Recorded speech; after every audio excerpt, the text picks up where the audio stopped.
Hello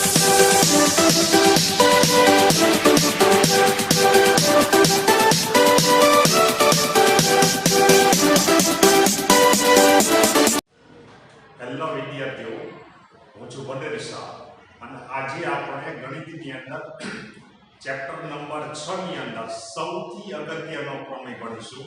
પ્રમેય number 6.1 સમપ્રમાણતાનો મૂળભૂત પ્રમેય. પરીક્ષાની દ્રષ્ટિએ આ પ્રમેય સૌથી અગત્યનો છે.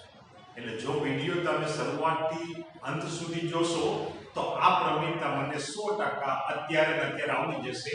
કેવી રીતે, ક્યાંથી, એના વિધાન પરથી, પક્ષ અને સાધ્ય પરથી કેવી રીતે સાબિત કરવો, બરાબર ધ્યાન રાખજો. એકદમ સરળ પ્રમેય છે.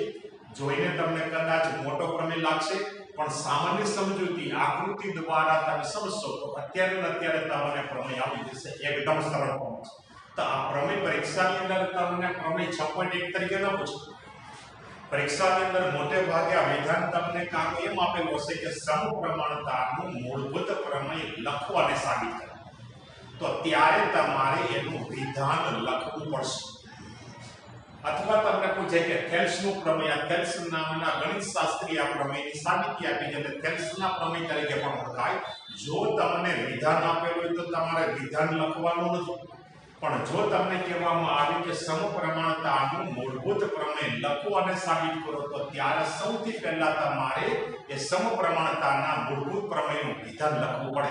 અને એ વિધાન છે કે જો ત્રિકોણની કોઈ એક બાજુને સમાંતર દોરેલી રેખા, બરાબર ધ્યાન રાખજો, જો ત્રિકોણની કોઈ એક બાજુને સમાંતર દોરેલી રેખા બાકીની બે બાજુઓને ભિન્ન બિંદુમાં છે, જો ત્રિકોણની કોઈ એક બાજુને સમાંતર દોરેલી રેખા બાકીની બે બાજુને ભિન્ન બિંદુમાં છે, તો તે બાજુઓ પર કપાતા રેખાખંડ તે બાજુઓનું સમપ્રમાણમાં વિભાજન કરે છે. સમપ્રમાણમાં વિભાજન કરે છે એટલે સમાન ગુણોત્તર, સમપ્રમાણ એટલે કે બે ગુણોત્તરની કિંમત સરખી. એટલે વિધાન બરાબર સમજી લે પછી તમને આકૃતિ આવડી જાય એટલે પ્રમેય એકદમ સરળ છે. એટલે જો પ્રમેયનું વિધાન છે કે ત્રિકોણની કોઈ એક બાજુને સમાંતર દોરેલી રેખા બાકીની બે બાજુઓને ભિન્ન બિંદુમાં છેદે, તો તે બાજુઓ પર કપાતા રેખાખંડો તે બાજુઓનું સમપ્રમાણમાં વિભાજન કરે છે. એટલે સૌથી પહેલા આપણે આ પ્રમેય સાબિત કરવો હોય તો સૌથી પહેલા પ્રમેયના અગત્યના અંગ છે પક્ષ અને સાબિતી. એટલે કે એના મૂળભૂત અંગો છે પક્ષ, સાધ્ય અને સાબિતી. તો સૌથી પહેલા પક્ષ એટલે જે બાબત આપેલી છે તે. તો આની અંદર આપેલી કઈ બાબત છે કે ત્રિકોણ આપેલો છે, એટલે સૌથી પહેલા તો તમારા ત્રિકોણ દોરી ત્રિકોણનું નામ લખવાનું. એની ત્રણ બાજુમાંથી કોઈ પણ એક બાજુને સમાંતર દોરેલી રેખા બાકીની બે બાજુઓને ભિન્ન બિંદુમાં છે, અહીં સુધી પક્ષ થશે. અને તો પછી સાધ્ય. એટલે માનો કે આપણે આકૃતિ દોરીએ અને આકૃતિની અંદર આપણે એને ABC નામ આપી દઈએ.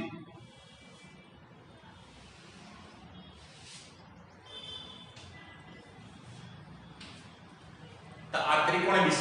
એટલે સૌથી પહેલા આપણે ત્રિકોણનું નામ આપીએ છીએ, તો ત્રિકોણનું નામ આપણે આપીએ છીએ ABC. એની ત્રણ બાજુમાંથી કોઈ પણ એક બાજુને સમાંતર દોરેલી રેખા, અહીંયા રેખાખંડ દોરો કે રેખા દોરશો ચાલશે. માનો કે આ BC બાજુ છે એને સમાંતર દોરેલી રેખા, તો આ BC બાજુને સમાંતર દોરેલી રેખા. હવે આમાં તમને જ ખ્યાલ આવશે કે BC બાજુને સમાંતર દોરેલી રેખા બાકીની બે બાજુ કઈ બાજુને છેદે છે? AB બાજુને છેદે છે અને AC બાજુને છેદે. તો ત્યાં જ્યાં છેદે છે એને નામ આપી દે બિંદુ. માનો કે અહીંયા આ AB બાજુ છે એટલે D બિંદુમાં છે, અને AC બાજુને E બિંદુમાં છે. તો હવે આની અંદર પક્ષ સાવ સરળ છે. ત્રિકોણ, તો ત્રિકોણનું નામ આપીએ છીએ આપણે BC. એની કોઈ એક બાજુને સમાંતર, તો કઈ બાજુને સમાંતર? BC બાજુને સમાંતર દોરેલી રેખા બાકીની બે બાજુને બે ભિન્ન બિંદુમાં છે, તો કઈ બે બાજુને છેદે છે? AB બાજુને D બિંદુમાં અને AC બાજુને E બિંદુમાં છેદે છે. આ પક્ષ થશે. એકદમ ક્લિયર છે, તમને પણ વિધાન ઉપરથી આવડી જશે. તો ત્યાં સૌથી પહેલા આપણે પક્ષ લખવાનું છે કે ત્રિકોણ ABC માં BC બાજુને સમાંતર દોરેલી રેખા બાકીની બે બાજુ AB અને AC ને અનુક્રમે D અને E બિંદુમાં છેદે છે. આટલો પક્ષ થશે. અને સાધ્ય એટલે કે જે સાબિત શું કરવાનું છે કે આ બાજુ પર કપાતા રેખા, તો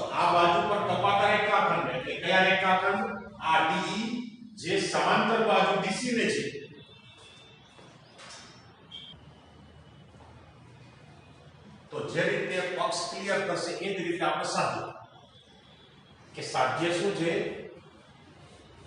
કે તે બાજુ પર કપાતા રેખાખંડ એટલે આ ડી રેખાખંડ જે ડી રેખા છે એ રેખા આ એબી બાજુને ડી બિંદુમાં છે તેને કારણે બે ટુકડા કયા થાય છે બે રેખાખંડ કયા બને એક એડી અને એક બીડી તો આ બાજુ પર કપાતા રેખાખંડ આ બાજુ પર કયા બે રેખાખંડ કપાય છે એક ઉપરનો અને એક નીચેનો એટલે એડી રેખાખંડ અને બીડી રેખાખંડ જ્યારે એસી બાજુ પર ઈ બિંદુને કારણે બે રેખાખંડ કયા કપાય એક એઈ અને ઈસી તો આ એ બાજુ પર કપાતા રેખાખંડ એટલે આ બાજુ પર બે રેખાખંડ કયા કપાય છે કે એડી અને બીડી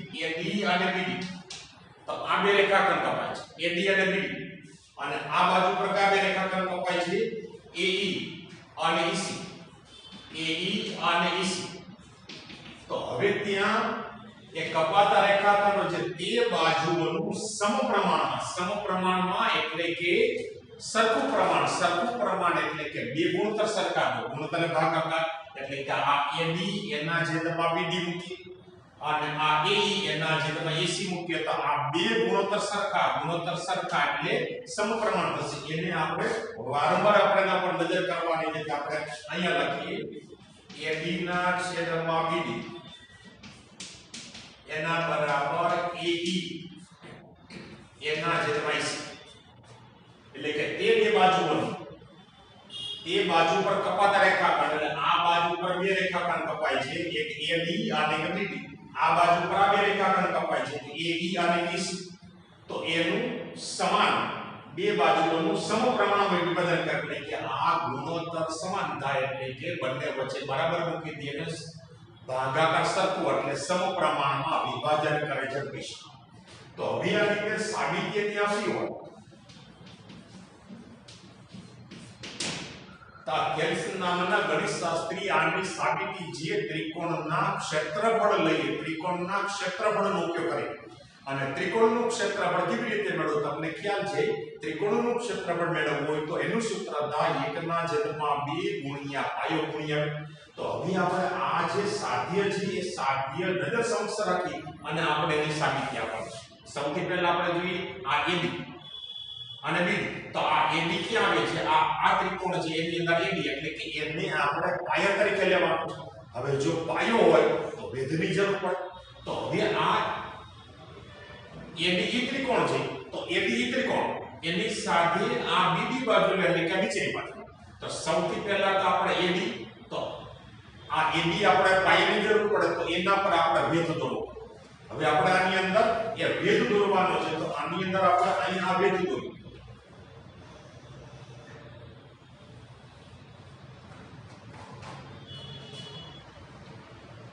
આ ઈએન ભેદ અને આના પર એક આ બાજુ ભેદ દોરીએ ભેદ એટલે લંબરેખા અહીંયા એમ ભેદ એટલે કે એક ભેદ આપણે આ એડી બાજુ પર આ ભેદ દોરીએ છે ભેદ એટલે લંબ રેખાખંડ એટલે કે આ ઈએન ભેદ છે આ એડી એટલે કે આ એબી ને લંબ અને જ્યારે આ ડીએમ છે તો આ ડીએમ છે આ ઈ ને લંબ જે આપેલું નથી અને આપણે દોરીએ છે એટલે સાબિતીની અંદર પહેલા જ આપણે ધારો ઉપરાંત અહીંયા નીચે જે બીડી બાજુ તો આ બીડી બાજુ હોય તો ત્યાં તો ત્રિકોણ બનતો નથી તો ત્યાં એ બીડી બાજુ જે ત્રિકોણનો પાયો બને એ પ્રકારે લેવા માટે એક આપણે અહીંયા રેખાખંડ દોરવો પડશે એક સી અને ડી ને આપણે જોડી દઈએ સીધી રેખાખંડ અને એક બી રેખાખંડ દોરીએ હવે માનો કે તમને પ્રશ્ન થાય કે હવે આ ત્રિકોણ લઈએ અને એક આને જોડી દઈએ તો હવે અહીંયા આ ત્રિકોણ આવે તો બીડી ત્રિકોણની અંદર આ બાજુ આવી તો આમાં આવે છે અને આ ત્રિકોણ લઈએ એમાં પણ આવે છે તો તમને પ્રશ્ન થાય કે આની અંદર આપણે ત્રિકોણ લેવો કયો તો એ આપણે હમણાં સાબિતી આપેલા આપણે ખબર પડશે કે આની અંદર આપણે આ ત્રિકોણ લઈએ તો આની અંદર ત્યાં કોઈ પણ ત્રિકોણનો ભેદ માનો કે સામાન્ય આપણી પાસે જે લઘુકોણ ત્રિકોણ આ ત્રિકોણ જે લઘુકોણ ત્રિકોણ છે આ ત્રિકોણ જે કાટકોણ ત્રિકોણ છે અને આ ત્રિકોણ જે ગુણકોણ ત્રિકોણ છે તો લઘુકોણ ત્રિકોણની અંદર વેધ એટલે કોઈ એક શિરોબિંદુમાંથી સામેની બાજુ પર દોરેલો લંબરેખા. તો ત્યાં આ વેધ છે ત્રિકોણના અંદરના ભાગમાં છે. જ્યારે કાટકોણ ત્રિકોણ જેની અંદર કાટકોણ બનાવતી બે બાજુ છે એ બે બાજુમાંથી એકને ભેદ લેવાનો ને એકને પાયો. એટલે કાટકોણ ત્રિકોણની અંદર ભેદ છે એ બાજુ પર. અને જ્યારે ગુરુકોણ ત્રિકોણ છે તો આ ગુરુકોણ ત્રિકોણની અંદર આ શિરોબિંદુમાંથી સામેની બાજુ પર ભેદ દોરવો હોય તો આ પ્રકારે આપણે લંબરેખા પર આને આ બાજુને આપણે લંબાઈ પડશે એટલે અહીંયા ભેદ થશે. એટલે લઘુકોણ ત્રિકોણની અંદર ભેદ છે ત્રિકોણ અંદરના ભાગમાં હોય, કાટકોણ ત્રિકોણની અંદર ભેદ બાજુ પર હોય અને ગુરુકોણ ત્રિકોણની અંદર ભેદ છે એ ત્રિકોણના બહારના ભાગમાં. તો હવે આની અંદર આપણે આ ત્રિકોણ લેવામાં આવે તો આની અંદર આ ત્રિકોણ લઈએ BDE તો આનો આ જ ભેદ થશે. એટલે આ ભેદ છે આ ત્રિકોણનો પણ થશે એની અને નીચેનો ત્રિકોણ છે એનો પણ થશે. તો આપણે શરૂઆતની અંદર શું કરીએ છીએ આ બે ભેદ દોરીએ છીએ અને નીચેના બે રેખાખંડ દોરીએ છીએ. જે સાબિતીની શરૂઆતમાં પહેલા લખવાનું કે આ બે રેખાખંડ દોરવાના છે અને આ બે ભેદ દોરવાના છે. એટલે કે BE રેખાખંડ DE અને CD. આ BE અને CD દોરવાના છે.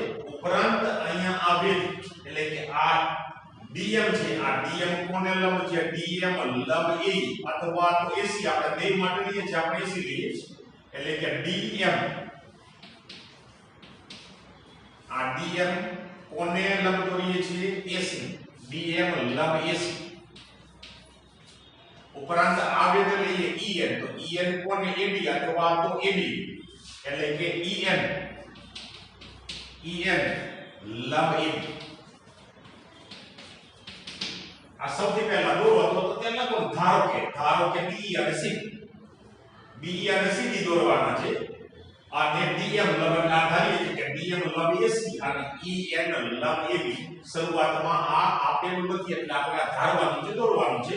હવે આપણે આની અંદર જે આપણો સાધ્ય છે ને આધારે આ AD જોઈએ છે તો AD એટલે કે આપણે આ ત્રિકોણ લઈએ ત્રિકોણ AD તો આ AD ત્રિકોણ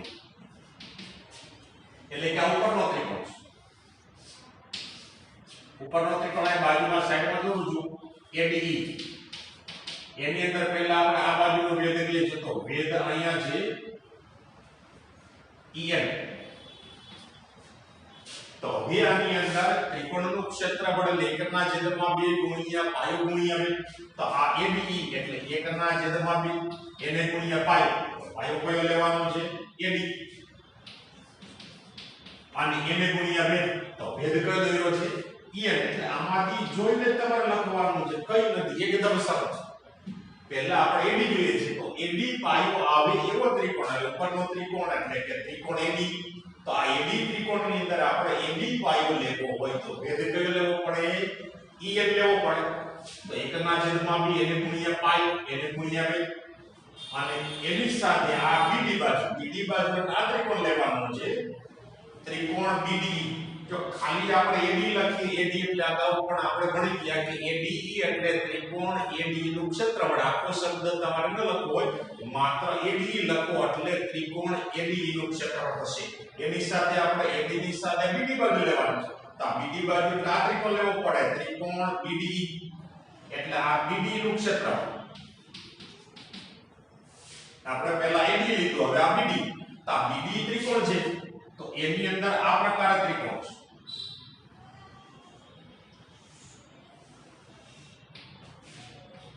અહીંયા આપેલું છે D અને E અને અહીંયા આપણી પાસે બિંદુ છે B. તો અહીંયા આ ભેદ છે આ પ્રકારે છે લંબ રેખા આને લંબાવી તો અહીંયા આ લંબ છે અને ત્યાં નામ શું આપેલું છે N. એટલે કે આ EN ભેદ છે આ ઉપરના ત્રિકોણ AD નો પણ છે AD બાજુને અને નીચેનો ત્રિકોણ છે BDE. તો આ ત્રિકોણનો પણ E બિંદુમાંથી ભેદ આ ગુરુકોણ ત્રિકોણ છે એટલે ભેદ ત્રિકોણના બહારના ભાગમાં થશે. એટલે આ EN ભેદ છે પાયો કયો લેવાનો BD. એટલે અહીંયા પણ આ ભેદ લઈએ તો આ કયા ત્રિકોણનો આ ત્રિકોણનો પાયો કયો છે તો આની અંદર પણ આપણે બીડી ત્રિકોણ લઈએ તો 1 ના છેદમાં b. હવે આપણે ક્યાં છે આ ત્રિકોણમાં? તો પાયો કયો? બીડી. વેધ કયો? en. સાવ સાદી ભાષામાં આપણે જોઈએ, કદાચ છતાં પણ ન સમજાતું હોય તો તમારે આ બે બાજુ આવે એવા બે ત્રિકોણ લેવાના, એટલે કે ઉપરનો ત્રિકોણ અને નીચેનો ત્રિકોણ. એક જ આ સાઈડની અંદર આ બાજુના વેધ માટે en વેધ છે તો ઉપરના ત્રિકોણમાં બંનેની અંદર સરખો વેધ, તો બેયમાં વેધ સરખો છે.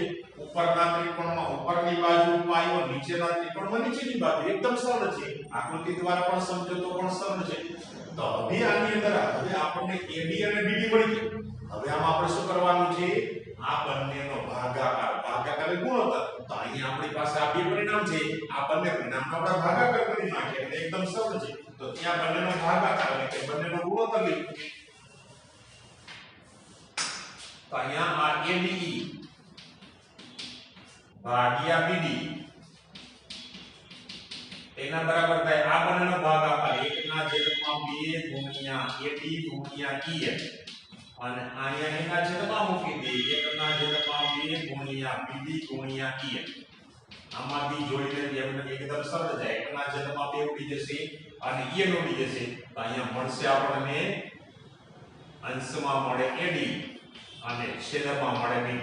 આને કહીએ આપણે પરિણામ નંબર 1. હવે સાધ્યમાં નજર આપણે આ બંનેનો ગુણોત્તર લીધો, એ જ રીતે આ ગુણોત્તર આપણે લીધું. તો ત્યાં એ ગુણોત્તર લેવા માટે આપણે શું કરવાનું? એ બાજુ જોઈએ છે. તો હવે આ ત્રિકોણની અંદર એ બાજુ ક્યાં આવે છે? અહીંયા આવે છે. એટલે જો એ બાજુ આપણે પાયા તરીકે લઈએ તો એ બાજુ પર વેધ કયો દોરેલો છે? DM વેધ છે. તો ત્યાં આપણે આકૃતિ સાઈડમાં દોરીએ તો આ ઉપરનો ત્રિકોણ છે ADE. હવે આપણે પાયો કયો લેવાનો છે? આ AE પાયો. તો AE પાયો લઈએ તો એના પર વેધ કયો છે? DM વેધ છે. આ પ્રકારે DM વેધ છે એટલે ત્યાં આપણે ABE નું ક્ષેત્રફળ લઈએ. ABE તો એના બરાબર 1 ના છેદમાં 2 પાયો કયો છે? AE ગુણ્યા વેધ કયો છે? DM. છે એકદમ સરળ. આકૃતિ દ્વારા જોઈ તમે લખી શકો. બરાબર ધ્યાન રાખો, આકૃતિમાંથી જોઈને જ બધું લખવાનું. એની સાથે હવે આપણે શું લઈએ છીએ? EC. તો EC ક્યાં આવે છે? EC બાજુ અહીં આવે છે. તો એના માટે ત્રિકોણ કયો લેવાનો? આ DEC ત્રિકોણ. તો આ DEC ત્રિકોણ લઈએ તો આ ત્રિકોણની અંદર D શિરોબિંદુમાં D સામેની બાજુ પર વેધ આ D માં થશે. તો ત્યાં પણ એ જ રીતે આનું ક્ષેત્રફળ એટલે કે ત્રિકોણ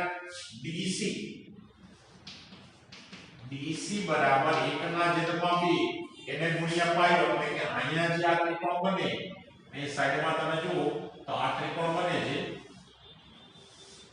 આ D બિંદુ છે, અહીંયા E બિંદુ છે અને C બિંદુ. આ વેધ કયો છે? અહીંયા M બિંદુ છે. તો અહીંયા આપણે આ વેધ DM લઈએ તો પાયો કયો છે? EC. તો ત્યાં 1 ના છેદમાં 2 ગુણ્યા પાયો એટલે કે EC અને એને ગુણ્યા વેધ એટલે કે DM. તો ત્યાં પણ આપણને બે ત્રિકોણના ક્ષેત્રફળ લીધા. આમાં જે ક્રિયા કરી હતી એ જ ક્રિયામાં કરવાની. અહીંયા બે ત્રિકોણના ક્ષેત્રફળ ABE અને BD નું ક્ષેત્રફળ લઈ અને બંનેનો ભાગાકાર લીધો. તો એ જ રીતે અહીંયા પણ ભાગાકાર એટલે કે બંનેનો ગુણોત્તર. તો ત્યાં ABE ભાગ્યા DEC એના બરાબર 1 ના છેદમાં 2 ગુણ્યા AE ગુણ્યા DM. એના છેદમાં આપણે આ મૂકીએ 1 ના છેદમાં 2 ગુણ્યા EC ગુણ્યા DM. આમાં પણ અંશ અને છેદમાંથી 1 ના છેદમાં 2 અને DM ઉડી જાય તો ત્યાં પાછળ વધે અંશમાં વધે AE અને છેદમાં વધે EC.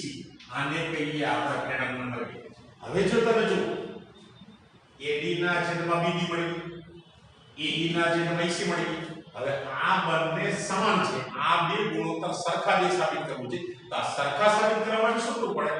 આ બંને સરખા સાબિત કરવા માટે બંને મળી ગયા. આ બંને સરખા તો આ બંને સરખા સાબિત કરવા પડે. આ બંને સરખા. તો હવે એની અંદર તમે નજર કરો તો અહીં અંશમાં AD છેદમાં AD એ તો કોમન, એ તો સરખા છે.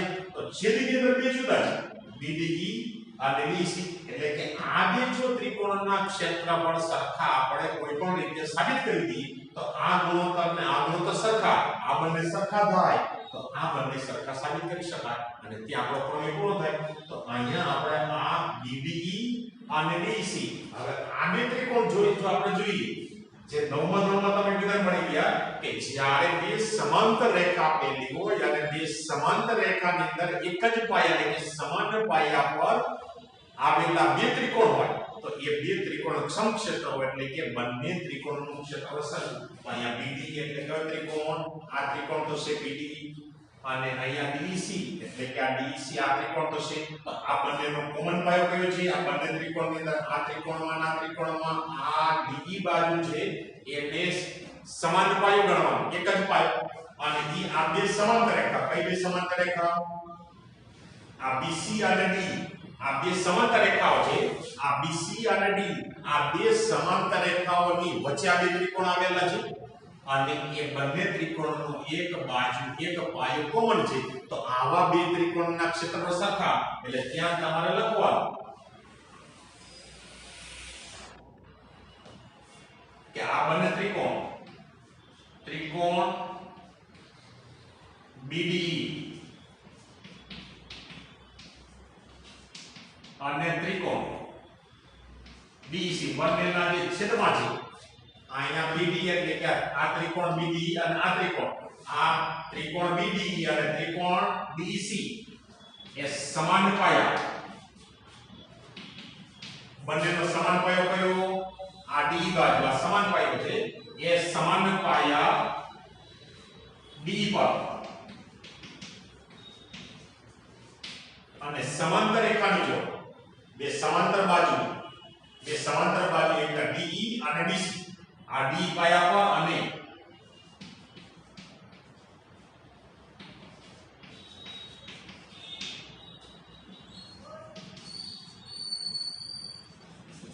સમાંતર રેખાઓની જોડ DE અને BC ની વચ્ચે આવેલા છે એટલે કે આ બે ત્રિકોણ છે આ ત્રિકોણ અને આ ત્રિકોણ એ સમાન પાયા D પર અને બે સમાંતર રેખાઓની જોડ વચ્ચે આવેલા છે એટલે એ બંને ત્રિકોણના ક્ષેત્રફળ સરખા તો માટે લખી શકાય કે આ બંને સરખા એટલે કે BDE એના બરાબર BC આને કહીએ આપણે પરિણામ નંબર 3 એટલે કે આ બંને સરખા સાબિત થઈ ગયા હવે આ બંને સરખા સાબિત થઈ ગયા તો બંને અંશ તો સરખો છે તો એનો અર્થ કે અહીંયા આ બંને ત્રિકોણના ક્ષેત્રફળનો ગુણોત્તર અને આ ગુણોત્તર આ બંને સરખા થયા હવે આ બંને સરખા થાય તો સીધું કે આપણે લખી શકાય પરિણામ 1 2 અને 3 પરથી આપણું નામ 1 છે આ 2 છે અને અહીંયા બે ત્રિકોણ સરખા થયા તો પરિણામ 1 2 અને 3 પરથી